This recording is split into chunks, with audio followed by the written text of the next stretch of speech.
나를 무시하는 사람, 그런 상황에서 고수답게 대하는 방법이 있습니다.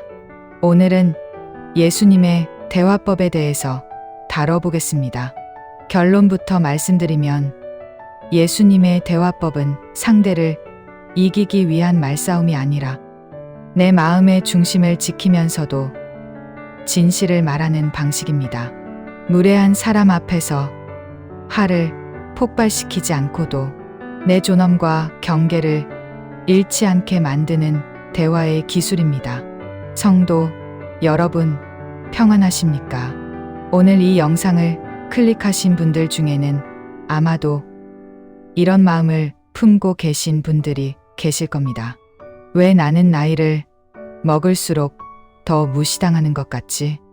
왜 내가 평생 섬겨온 이 자리에서 오히려 내 말은 가벼워지는 걸까? 예전엔 존중받던 내가 이제는 왜 투명인간처럼 취급받는 걸까? 교회 안에서도 그렇습니다. 젊은 세대는 요즘은 그렇게 안 해요라며 우리의 경험을 구시대 유물 취급합니다. 중년 리더들은 우리를 의사결정에서 제외하고 나중에 결과만 통보합니다. 심지어 우리가 헌신해온 그 자리에서 우리는 점점 조용히 계셔야 할 어르신으로 밀려납니다. 말은 정중한데 표정과 톤이 우리를 작게 만듭니다. 뒤에서는 나이 드셨으니 이해 못하실 거예요 라며 우리 없이 일을 진행합니다. 그리고 집에 돌아와 혼자 생각합니다. 내가 왜 그 자리에서 아무 말도 못했을까? 화를 내자니 늙어서 고집만 세진다는 소리 들을 것 같고 참자니 속에서 불덩이가 구르는 것 같고 오늘 저는 여러분께 예수님의 대화법을 나누고자 합니다. 이것은 상대를 이기기 위한 말싸움이 아닙니다. 내 마음의 중심을 지키면서도 진실을 말하고 존엄을 잃지 않는 방식입니다. 무례한 사람 앞에서 화를 폭발시키지 않고도 내 경계를 지키는 대화의 기술입니다. 영상을 다 보신 후 여러분은 이렇게 말할 수 있게 되실 겁니다. 침착하게, 그러나 단단하게, 부드럽게, 그러나 분명하게, 예수님처럼 우리가 겪는 무시, 그 실체의 종류를 살펴보겠습니다. 먼저 우리가 겪는 무시가 어떤 것인지 정확히 짚어보겠습니다. 왜냐하면 문제를 정확히 알아야 해결책도 정확해지기 때문입니다. 첫 번째, 무시는 경험의 무시입니다. 장로님, 요즘 세상은 그렇게 안 돌아가요. 권사님, 그건 옛날 방식이에요. 지금은 달라요. 우리가 40년, 50년 신앙생활하며 쌓은 지혜가 한순간에 낡은 것으로 치부됩니다. 우리의 경험은 무시되고 우리의 조언은 꼰대질로 폄하됩니다. 두 번째, 무시는 존재의 무시입니다. 회의 시간, 우리가 말을 꺼내려 하면 누군가가 슬쩍 화제를 돌립니다. 우리의 의견은 회의록에도 남지 않습니다. 마치 우리가 그 자리에 없었던 것처럼 우리의 존재 자체가 투명해집니다. 세 번째, 무시는 능력의 무시입니다. 이건 컴퓨터로 해야 하는데 어르신이 하실 수 있으세요? 이 일은 젊은 사람들이 하는 게 나을 것 같아요. 나이가 들었다는 이유만으로 우리는 자동으로 할 수 없는 사람으로 분류됩니다. 우리가 배우려 하면 괜찮으세요? 제가 할게요 라며 기회조차 주지 않습니다. 네 번째, 무시는 감정의 무시입니다. 너무 예민하게 받아들이시네요. 농담이었는데 왜 그렇게 심각하게 받아들이세요? 우리가 상처받았다고 말하면 우리의 감정이 문제가 됩니다. 상처를 준 사람이 아니라 상처받은 우리가 문제 있는 사람이 됩니다. 성도 여러분, 이런 무시를 당할 때 우리 마음 속에서는 두 가지 전쟁이 일어납니다. 하나는 폭발하고 싶다는 분노입니다.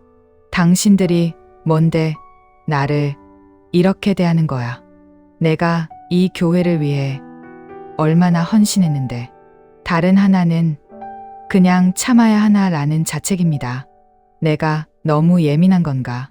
나이 들면 다 이런 건가? 기독교인이니까 참아야지. 그런데 여기 제3의 길이 있습니다. 폭발하지도 않고 무너지지도 않는 길. 예수님이 보여주신 길입니다. 예수님의 첫 번째 대화법인 함정에 즉답하지 않고 질문으로 판을 바꾸기 방법입니다. 예수님 당시 종교 지도자들은 예수님을 넘어뜨리기 위해 끊임없이 말의 덫을 놓았습니다. 그중 가장 교묘한 것이 바로 세금 문제였습니다. 마태복음 22장 장을 보시겠습니다.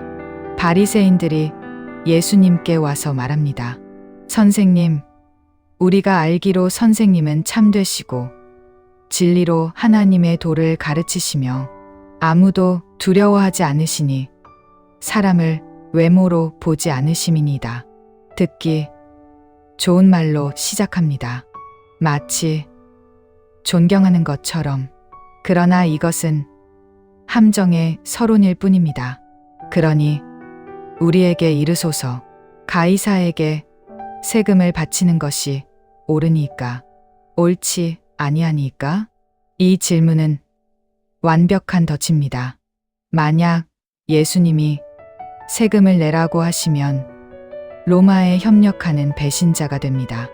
만약 세금을 내지 말라고 하시면 로마에 반역하는 정치범이 됩니다. 어느 쪽을 답해도 예수님은 손해를 보게 되어 있습니다. 성도 여러분, 우리도 이런 질문을 받지 않습니까? 집사님, 봉사도 안 하시면서 말씀만 많으시네요. 이 질문에 봉사하고 있습니다라고 답하면 어디서요? 저는 못 봤는데요? 라는 추궁이 따라옵니다. 요즘 몸이 안 좋아서 라고 답하면 그럼 조용히 계시지. 왜 의견은 내세우세요? 가 됩니다. 어느 쪽을 답해도 우리가 손해보는 구조입니다. 그렇다면 예수님은 어떻게 하셨습니까?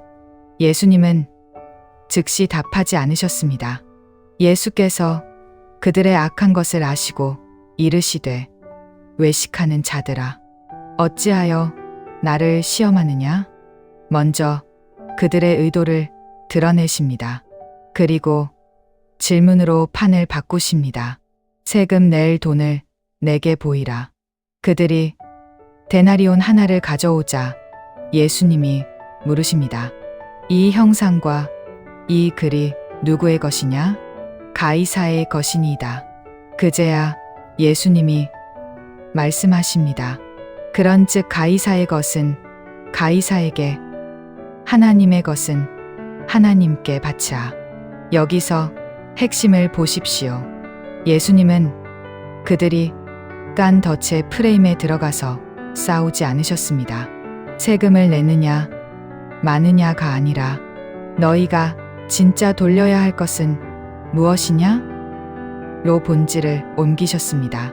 질문으로 판을 바꾸신 겁니다. 성도 여러분, 이것이 우리가 배워야 할 첫 번째 대화법입니다.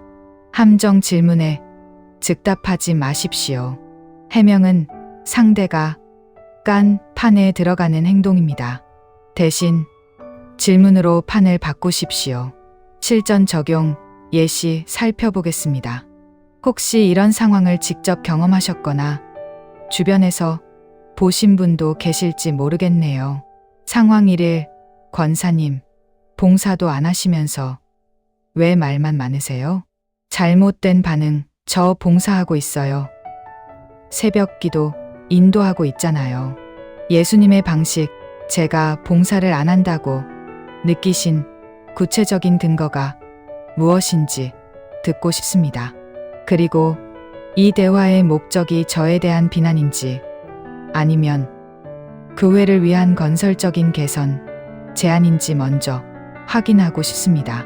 상황 2 장로님, 리더라면서 왜 요즘 조용하세요? 잘못된 반응, 내가 왜 조용한지 당신이 뭘 알아? 예수님의 방식, 제가 조용하다고 느끼신 구체적인 순간이 언제였는지 말씀해 주시겠습니까? 그리고 리더의 역할에 대해 우리가 생각하는 기준이 다를 수 있을 것 같은데 그것부터 나눠보면 좋겠습니다. 상황 3 집사님, 믿음 좋다면서 왜 어려운 이웃은 안 도우세요? 잘못된 반응, 나 남몰래 돕고 있어요. 예수님의 방식, 제가 이웃을 돕지 않는다고 판단하신 근거가 궁금합니다. 그리고 혹시 제게 부탁하고 싶은 구체적인 섬김이 있으신가요? 그렇다면 직접 말씀해 주시면 함께 기도하며 고민해 보겠습니다. 보십시오. 이렇게 말하면 공격의 화살이 상대에게 되돌아갑니다. 우리는 방어하지 않았지만 우리의 존엄은 지켜졌습니다.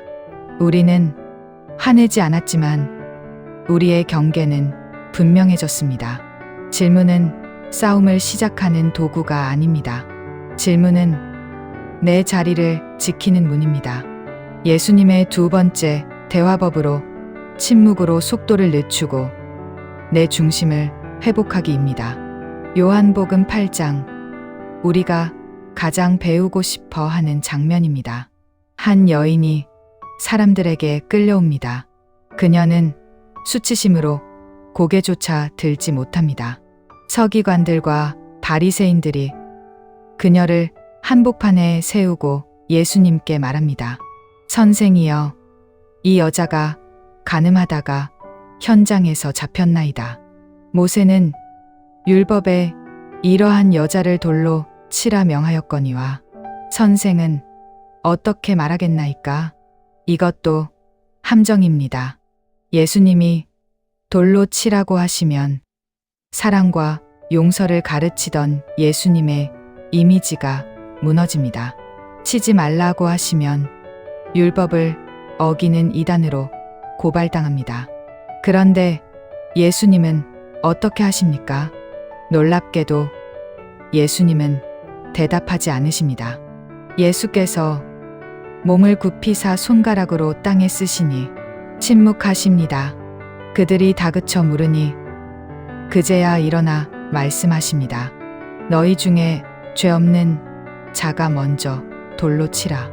그리고 다시 몸을 굽히사 땅에 쓰십니다. 다시 침묵하십니다. 그들이 양심의 가책을 느끼고 하나씩 떠나갑니다. 예수님이 일어나 여인에게 물으십니다. 여자여, 너를 고발하던 그들이 어디 있느냐? 너를 정죄한 자가 아무도 없느냐? 주여, 없나이다. 나도 너를 정죄하지 아니하노니 가서 다시는 죄를 범하지 말라. 성도 여러분, 여기서 침묵의 힘을 보십시오. 예수님은 즉시 반응하지 않으셨습니다. 몸을 굽히고 땅에 무언가를 쓰시며 시간을 가지셨습니다. 그 침묵의 시간 동안 무슨 일이 일어났습니까? 첫째, 공격자들의 흥분된 리듬이 끊어졌습니다. 그들은 즉각적인 반응을 기대했는데 예수님은 침묵하셨습니다. 둘째, 그들은 자기 자신을 돌아보게 되었습니다. 침묵은 거울입니다. 침묵 앞에서 사람들은 자기 내면을 보게 됩니다. 셋째, 예수님은 당신의 중심을 지키셨습니다. 흥분하지 않으셨고 감정에 휘둘리지 않으셨습니다. 침묵은 패배가 아닙니다. 침묵은 도망이 아닙니다. 침묵은 내 영혼의 안전벨트입니다. 무시하는 사람은 우리의 즉각적인 반응을 기다립니다. 우리가 흥분하는 순간 내용은 사라지고 태도 싸움이 시작됩니다. 보세요. 저 사람 화내네요. 역시 나이 들면 감정 조절이 안 되나 봐요. 우리가 진 겁니다. 우리의 명분이 아무리 정당해도 우리가 흥분하는 순간 우리가 진 겁니다. 그래서 예수님은 침묵으로 속도를 늦추셨습니다. 실전 적용으로 침묵의 기술을 알려드릴게요. 잘 기억해 두셨다가 활용해 보세요. 1단계 심호흡 3번. 누군가 우리를 무시하는 말을 했을 때 즉시 반응하지 마십시오. 눈을 잠깐 감고 깊게 숨을 3번 쉬십시오. 이것만으로도 우리 뇌는 진정됩니다. 2단계 물 한 모금 마시기. 잠깐만요. 물 좀 마시고 말씀드리겠습니다. 이 한 문장이 우리에게 10초의 여유를 줍니다. 그 10초가 우리를 구합니다. 3단계 한 문장으로 시간 벌기. 지금 제 안에 여러 감정이 일어나고 있어서 잠깐 정리하고 말씀드리겠습니다. 이 대화가 중요한 것 같아서 신중하게 답변하고 싶습니다. 제 생각을 정확히 전달하고 싶으니 잠시만 생각할 시간을 주십시오. 이렇게 말하는 것은 약함이 아닙니다. 이것은 고수의 전략입니다. 4단계 본질로 돌아가기. 시간을 벌었다면 이제 본질로 돌아갑니다. 지금 우리가 해결하려는 문제가 정확히 무엇인지 다시 정리하고 싶습니다. 감정적인 부분은 잠시 내려놓고 사실에 집중해서 이야기해 봅시다. 서로를 세우는 대화를 하고 싶은데 지금 대화 방식으로는 그게 어려울 것 같습니다. 성도 여러분, 침묵은 하나님이 우리에게 주신 선물입니다. 시편 기자가 말합니다. 여호와 앞에 잠잠하고 참고 기다리라. 시편 377. 잠잠함이 곧 믿음입니다. 잠잠함이 곧 지혜입니다. 예수님의 3번째 대화법으로 사람은 존중하되 행동의 죄는 분명히 짚기. 알아볼게요. 물을 좀 달라. 여인이 놀라 묻습니다. 당신은 유대인인데 어찌하여 사마리아 여자인 나에게 물을 달라 하나이까? 예수님은 여인을 무시하지 않으십니다. 도리어 대화의 대상으로 한 사람의 인격체로 세워주십니다. 내가 만일 하나님의 선물과 또 내게 물 좀 달라 하는 이가 누구인 줄 알았더라면 내가 그에게 구하였을 것이요. 그가 생수를 내게 주었으리라. 대화가 깊어집니다. 그러다 예수님이 말씀하십니다. 가서 내 남편을 불러오라. 여인이 대답합니다. 나는 남편이 없나이다. 예수님께서 이르시되 내가 남편이 없다 하는 말이 옳도다. 내가 남편 5이 있었고 지금 있는 자도 내 남편이 아니니 내 말이 참되도다. 여기서 보십시오. 예수님은 진실을 말씀하십니다. 그러나 여인을 정죄하지 않으십니다. 너는 문제 있는 여자야가 아니라 내 말이 참되도다 라고 하시며 오히려 여인의 정직함을 인정하십니다. 사실을 말씀하시되 사람을 눌러 찍지 않으십니다. 이것이 고수의 균형입니다. 사람은 존중하되 행동의 죄는 분명히 짚는 것입니다. 성도 여러분, 우리는 무시당할 때 그 극단으로 갑니다. 하나는 나도 상대를 무시해버리자입니다. 당신도 문제 많잖아. 당신이나 잘하세요. 다른 하나는 그냥 참고 계속 맞춰주자입니다. 내가 참아야지. 나 때문에 교회가 시끄러워지면 안 되니까. 둘 다 건강하지 않습니다. 전자는 우리를 공격자로 만들고 후자는 우리를 희생자로 만듭니다. 예수님의 방식은 다릅니다. 실전, 적용 예시. 상황 1. 어떤 권사님이 계속 우리를 무시하는 말투로 대합니다. 극단 1. 당신은 왜 그렇게 교만해요? 당신도 죄인이잖아요. 극단 2. 아무 말 없이 참고 상처받음. 예수님의 방식. 권사님, 제가 지금 무시받는 느낌이 듭니다. 의도하신 게 아니라면 표현 방식을 바꿔주실 수 있을까요? 우리가 서로 존중하며 대화했으면 좋겠습니다. 사람 권사님은 공격하지 않았습니다. 그러나 행동 무시하는 말투는 분명히 짚었습니다. 상황 2. 젊은 목사님이 우리의 의견을 계속 무시하고 혼자 결정합니다. 극단 1. 목사님은 교만해요. 우리 말은 듣지도 않으면서. 극단 2. 속으로 사귀며 교회를 떠날 생각을 함. 예수님의 방식. 목사님을 존경합니다. 그런데 최근 몇 번의 결정 과정에서 저희 의견이 반영되지 않은 것 같아 마음이 무거웠습니다. 함께 섬기는 동역자로서 중요한 결정 전에 함께 기도하고 의논하는 시간을 가질 수 있을까요? 사람 혹은 목사님은 존중했습니다. 그러나 문제로 독단적 결정은 분명히 지적했습니다. 상황 3. 중년 집사님이 우리를 요즘 세상 모르시는 분으로 취급합니다. 극단 1. 당신이 세상을 다 아나? 나도 배우면 할 수 있어. 극단 2. 자존감이 상해 위축됨. 예수님의 방식. 집사님, 제가 요즘 기술이나 시스템에 익숙하지 않은 건 사실입니다. 그런데 모르신다는 표현은 제게 상처가 됩니다. 저도 배울 준비가 되어 있으니 필요하다면 가르쳐 주시면 감사하겠습니다. 서로 배우고 가르치며 함께 성장하면 좋겠습니다. 기술에 익숙하지 않은 사실은 인정했습니다. 그러나 배울 수 있는 사람으로 존엄은 지켰습니다. 성도 여러분, 이것이 예수님의 균형입니다.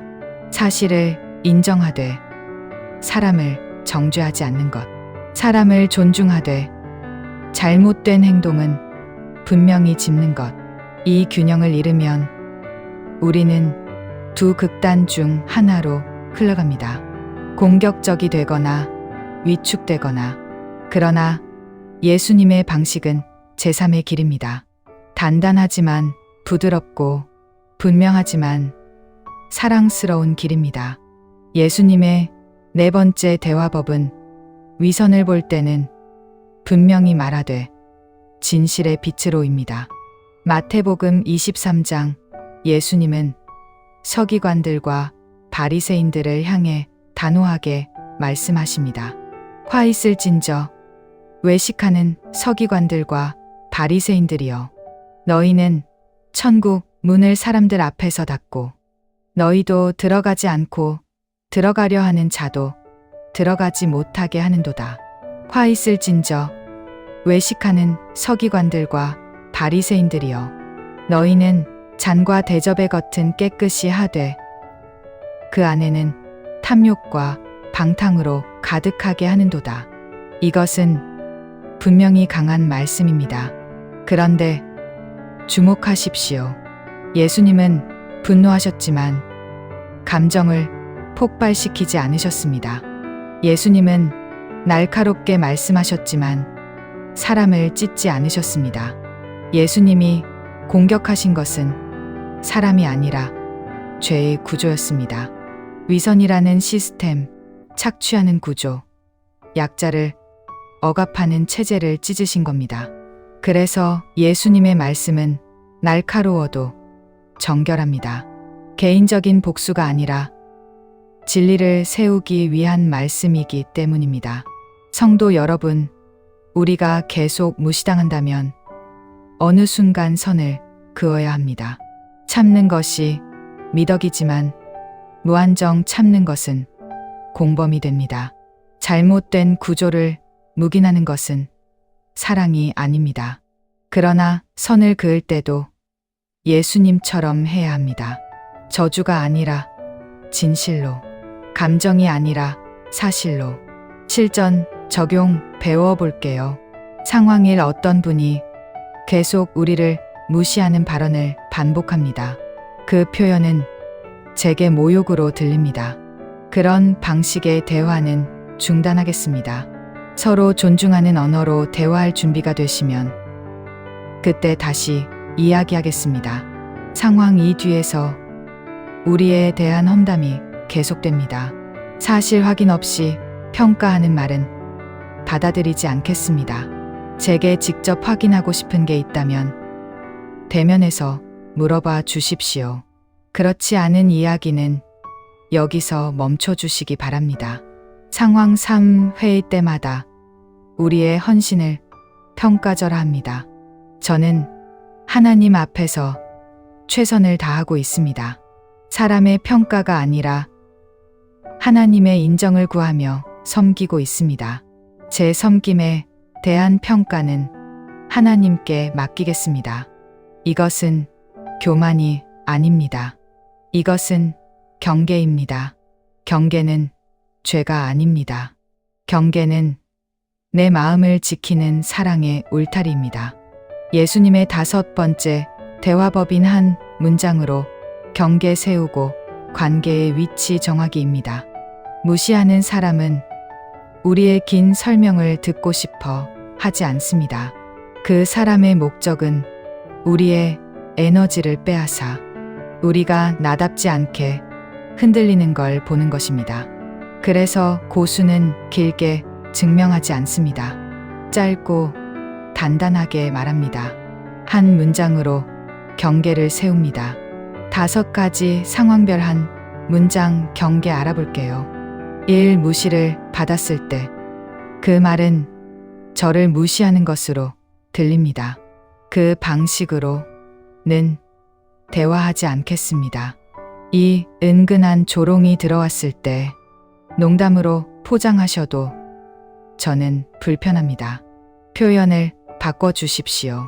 3. 험담과 뒷말이 돌 때 사실 확인 없는 이야기는 여기서 다루지 않겠습니다. 필요하면 당사자와 함께 이야기합시다. 4. 내 헌신을 평가절하할 때 저는 하나님 앞에서 최선을 다하고 있습니다. 사람의 평가로 방향을 바꾸지 않겠습니다. 5. 계속 선을 넘을 때 이 대화는 여기서 멈추겠습니다. 서로 존중할 준비가 되면 그때 다시 이야기하겠습니다. 이 문장들의 특징이 보이십니까? 짧습니다. 명확합니다. 감정적이지 않습니다. 그러나 단단합니다. 이렇게 말하면 무시하던 사람은 2가지 중 하나를 선택하게 됩니다. 1. 존중하며 다시 대화하든지 2. 더 이상 건드려도 재미가 없어서 멀어지든지. 그리고 그 둘 다 우리에게 유익합니다. 왜냐하면 우리가 단단해지기 때문입니다. 실전 종합 정리로 5가지 대화법 총정리해 볼게요. 지금까지 배운 예수님의 5가지 대화법을 정리하겠습니다. 첫째, 함정에 즉답하지 말고 질문으로 판을 바꾸십시오.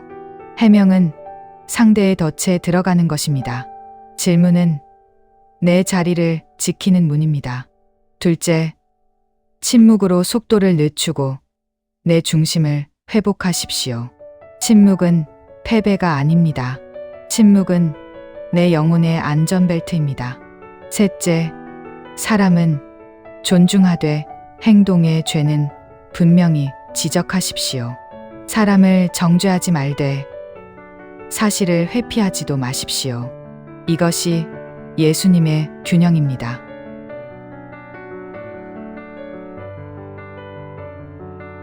넷째, 위선을 볼 때는 분명히 말하되 진실의 빛으로 하십시오. 감정으로 상대를 찢지 말고 진리로 구조를 찢으십시오. 다섯째, 한 문장으로 경계를 세우고 관계의 위치를 정하십시오. 짧고 명확하고 단단하게. 이것이 고수의 말입니다. 이제 오늘의 이야기를 마무리해 볼게요. 우리가 이렇게 말할 수 있는 이유를 설명해 드릴게요. 사랑하는 성도 여러분, 이 대화법은 단순한 기술이 아닙니다. 이것은 우리의 정체성에서 나오는 말입니다. 우리가 이렇게 침착하고 단단하게 말할 수 있는 이유는 우리의 가치가 사람의 평가가 아니라 하나님께 있기 때문입니다. 우리는 하나님의 자녀입니다. 그 누구도 우리의 가치를 깎아내릴 수 없습니다. 우리는 그리스도 안에서 존귀한 존재입니다. 나이가 들었다고, 기술이 서툴다고, 목소리가 작아졌다고 우리의 존엄이 줄어드는 게 아닙니다.